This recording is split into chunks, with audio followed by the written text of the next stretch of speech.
Audio Jungle.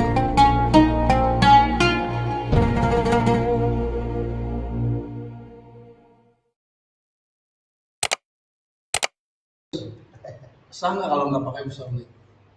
Baik, pertanyaan bagus sekali. Di saat kita tahiyat, ada sedikit pergerakan. Muter-muter gitu. Iya, telunjuknya ada sedikit pergerakan. Perlu diketahui Pak, bagian tubuh kita yang bergerak tidak batal. Pertama, lidah.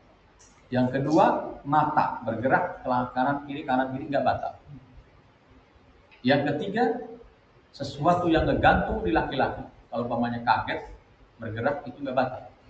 Dan juga ini telunjuk kalau bergerak muter-muter gini nggak membatalkan. Tetapi kalau sholat kita anteng saja, bukan dari aliran beda, maka jangan sekali-kali kita menggerakkan. Karena banyak di antara kita, saudara kita, teman kita, ada yang telunjuknya digerak-gerakkan seperti itu. Mungkin mereka itu menganggap di saat punya dalil, Ustaz pernah tanya Pak, Lur, oh kamu telunjuknya di gini-gini? Dia jawab, aku yakin bahwa Allah ada di mana-mana. Seperti itu ya. Maka kita jangan salahin, nggak usah. Nah, seperti itu ya, nggak batal ini. Yang penting ininya jangan muter. Kalau ininya muter, persendiannya terlalu banyak, ini bisa batal. Tapi kalau hanya telunjuk, itu nggak batal. Nggak batal. Tapi ada lagi penceramah mengatakan, ada yang sholatnya telunjuknya muter seperti ini. Ternyata dia itu pada saat mau sholat, dia habis makan ikan asin, di sininya masih aroma ikan asin, kucing datang. Ini bukan mengolok-olok, tapi cerita ada penceramah seperti itu. Kucing datang, mencium telunjuknya, dan diputer-puter. Santrinya lihat, wih, abayai sholatnya puter-puter. Jadi kintili terus sampai sekarang. Dan tidak memberikan statement, oh ini salah, tidak. Makanya nggak usah disalahin, ini nggak batal Pak. Kalau telunjuk, kecuali semuanya anggota. Ya, terima kasih. Mungkin ini masih termasuk di sholat tadi. Baik. Dan pertanyaannya, terus bagaimana kalau kita bermakmum pada orang yang merangkap yang azan ya iqamah ya imam, itu termasuknya makruh atau bagaimana, mohon penjelasan dan tujuannya. Terus hukum dari merangkap tadi itu benar apa enggak? Terima kasih. Assalamualaikum warahmatullahi wabarakatuh. Waalaikumsalam warahmatullahi wabarakatuh. Baik sekali.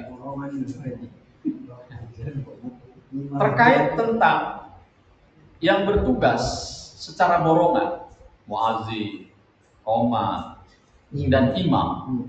Kalau Pak, tidak ada lagi yang mampu membaca azan dan tidak ada lagi yang bisa mengucapkan qomat, bahkan yang terpenting tidak ada yang mampu menjadi imam dengan fashohah hukum fikihnya kecuali dia, maka tidak ada hukum makruh bagi dia, bahkan afdal. Tetapi di kita ini masyarakatnya tidak hanya 1-2 orang yang mampu menjadi imam atau menjadi muadzin atau menjadi iqamah. Banyak. Kalau kita lihat di kitab kabair, Pak, kita lihat di kabair, dia muadzin, kemudian dia jadi imam. Hukumnya makruh. Hukumnya makruh. Kalau ada yang lain. Bagaimana kalau dia nyerobot pengen jadi muadzin, dia jadi imam? Karena emang saya ini harus jadi imam. Jelas ini makruh, Pak. Maka di saat kita muadzin dan di situ ada ustadz yang lain, harus dipersilakan. Contoh umpama Ustadz Naji yang muadzin umpama. Nah, kemudian ada Bapak Kasih, maka dipersilakan Bapak Kasih jadi imam. Seperti itu etikanya. Kalau merangkap muadzin, dia qomat, apalagi qomat juga. Imam itu hukumnya makruh. Pahala muadzin dilanjut dengan qomat ini, perhatikan. Muadzin dan qomat dengan imam itu pahalanya lebih besar muadzin qomat. Seseorang yang muadzin kemudian dilanjutkan dengan qomat, maka orang yang iqamat ini kalau bisa jangan beda orang. Harus itu aja. Kalau berpisah, maka pahalanya masih lebih besar imam. Untuk menandingi pahala imam adalah muadzin dan qomat harus 1 orang. Umpama babeh yang muadzin, kemudian babeh yang qomat, Bapak Kastu yang jadi imam, itu pahalanya lebih besar lagi. Tapi kalau merangkap semuanya, itu namanya makok. Tahu makok Pak? rakus. Nggak boleh. Harus bagi-bagi pahala. Kurang bagus lah. Kurang bagus. Allah. Imam, sholat zuhur gak ada orang. Itu juga makmumnya malaikat. Makmumnya malaikat. Iya, Apalagi makmumnya anak-anak. Jadi gini Pak, untuk menyikapi seperti itu, kita muazin, kemudian qomah, dan ada sebagian jamaah di situ. Dan saya berprinsip, wah kalau dia jadi imam, saya nggak setuju karena kalau dia yang jadi imam, saya kurang ser, bacaannya kurang baik, dalam bikinnya dia kurang mampu, maka berhak dia pun didorong pada saat itu tidak apa.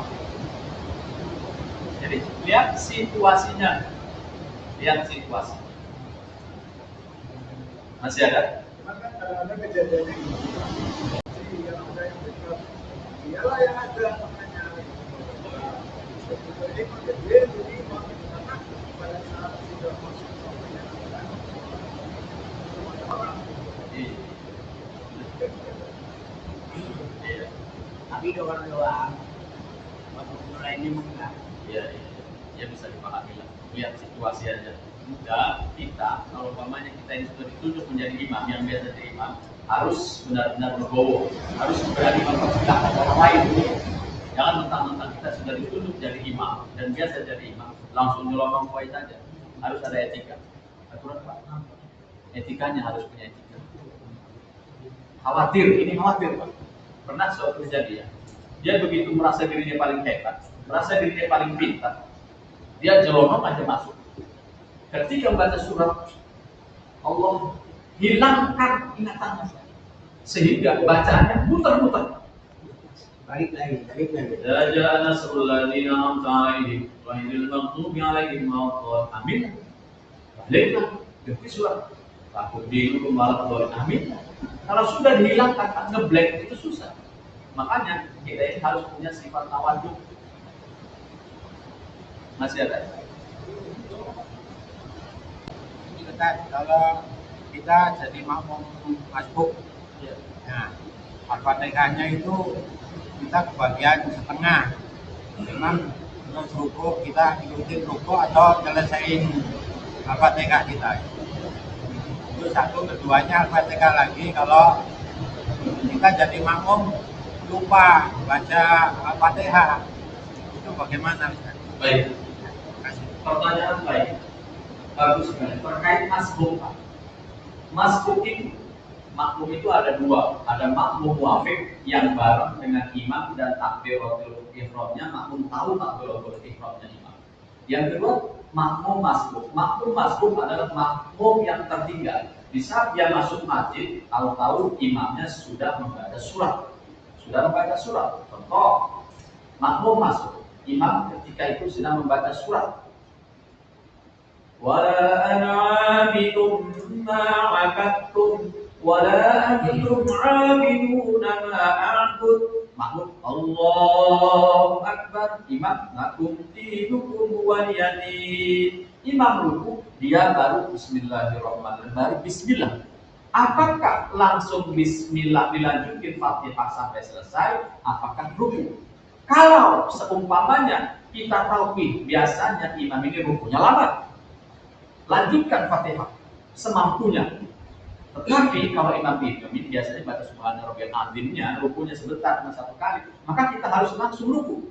Manakala kita langsung ruku dan ruku bareng dengan imam, itu masuk satu rakaat. Tetapi ketika kita melanjutkan Fatihah, tahu-tahu imam sudah tidak sami Allahu liman hamidah, maka kita tidak masuk satu rakaat.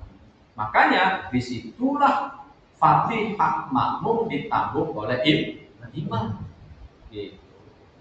Jadi tidak usah dilanjutkan Fatihahnya, cukup semampunya saja. Kalau mampunya baca bismillah sampai alhamdulillah, sudah cukup Pak. Itu Fatihahnya sudah ditanggung oleh imam. Yang kedua, si makmum berjamaah dengan imam, lupa baca Fatihahnya. Karena saking enaknya imam ini, bacaannya dia ngelamun. Imamnya merdu, dia ngelamun. Pas ruku dia belum baca Fatihah, lupa.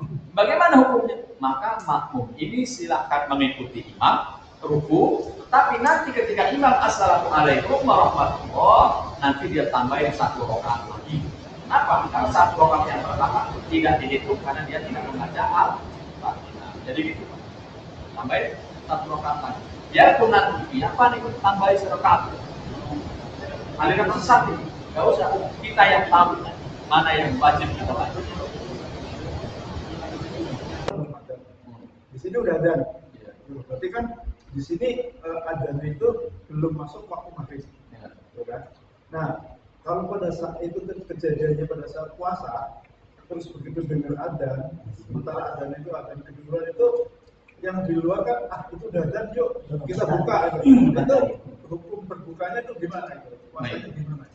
Jadi gini Pak, saat kita berpuasa dan mendengarkan azan dari luar, itu yang wajib untuk kita ambil adalah azan yang ada di lokasi kita.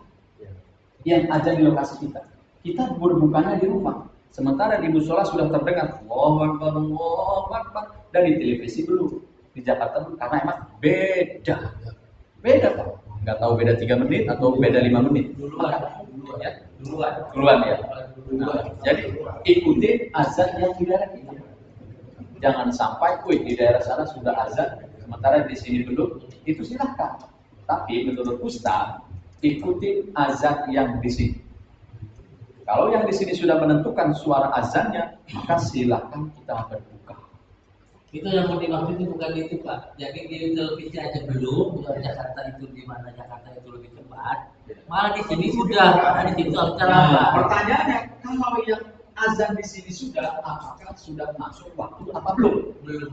Kalau belum masuk waktu, maka di situ harus bertanggung jawab yang mengumandangkan azan. Kenapa harus bertanggung jawab? Khawatir mereka akan batal gara-gara belum waktu sudah berbuka. Maka harus hati-hati. Mendingan rada telat daripada ngedahuluin. Nah ini pengatur mohonnya ketika kemarin Oh itu. Padahal di belum titip buka. Ya itu kan tadi Oh iya. Insyaallah. Itu jangan begitu. Kalau berapa detik doang kita tunggu aja. Iya. Jadi harus bersabar menunggu waktu itu, Pak. Mending telat 1 menit 2 menit. Ya, mendingan telat 1 menit 2 menit. Dari subuh 4.30 sudah kita tunggu. Kenapa kurang 1 menit nggak bisa nunggu? Ini setannya benar kalau udah mau buka itu, Pak. Jadi harus hati-hati. Walaupun itu kurang 3 detik, kalau belum waktunya kita udah buka, itu nggak sah. Jadi harus hati-hati. Mendingan telat. Insya Allah kedepannya akan lebih baik lagi. Cukup? Itu Pak RT, mangga. Masalah ini Pak Ustadz, masalah takbir ya. Kan ketika habis sujud kan, apakah takbir itu, apakah hanya awal dengan pertengahan yang takbir itu? Maksudnya Di tangan ya gini. Kan yang dianjurkan nggak itu. Kalau misalnya atayat awal itu berdiri kan, ada yang angkat tangan, ada yang enggak. Gimana? Baik, pertanyaan bagus. Ngangkat tangan di dalam sholat merupakan sunnah. Sunnah. Hukum ngangkat tangan di dalam sholat, di dalam kitab Kasyifatus Sajdah atau kitab Safinatun Najah ada 4 tempat. Ada berapa Pak? 4 tempat. Pertama, sunnah ngangkat tangan pada saat kita takbiratul ihram. Allahu Akbar 1. Yang kedua, sunnah ngangkat tangan pada saat kita mau ruku. Lakum dinukum waliyadin. Angkat tangan. Allahu Akbar ruku. Sunnah. Yang ketiga, sunnah ngangkat tangan bangun dari ruku. Mau tidak? Sami'allahu liman hamidah. Nah, yang ketiga. Yang terakhir, sunnah ngangkat tangan pada saat kita bangun dari tahiyat awal. Nah, bangun dari tahiyat awal. Kalau tahiyat awal berarti masuk ke sholat yang 3 rakaat atau tahiyat.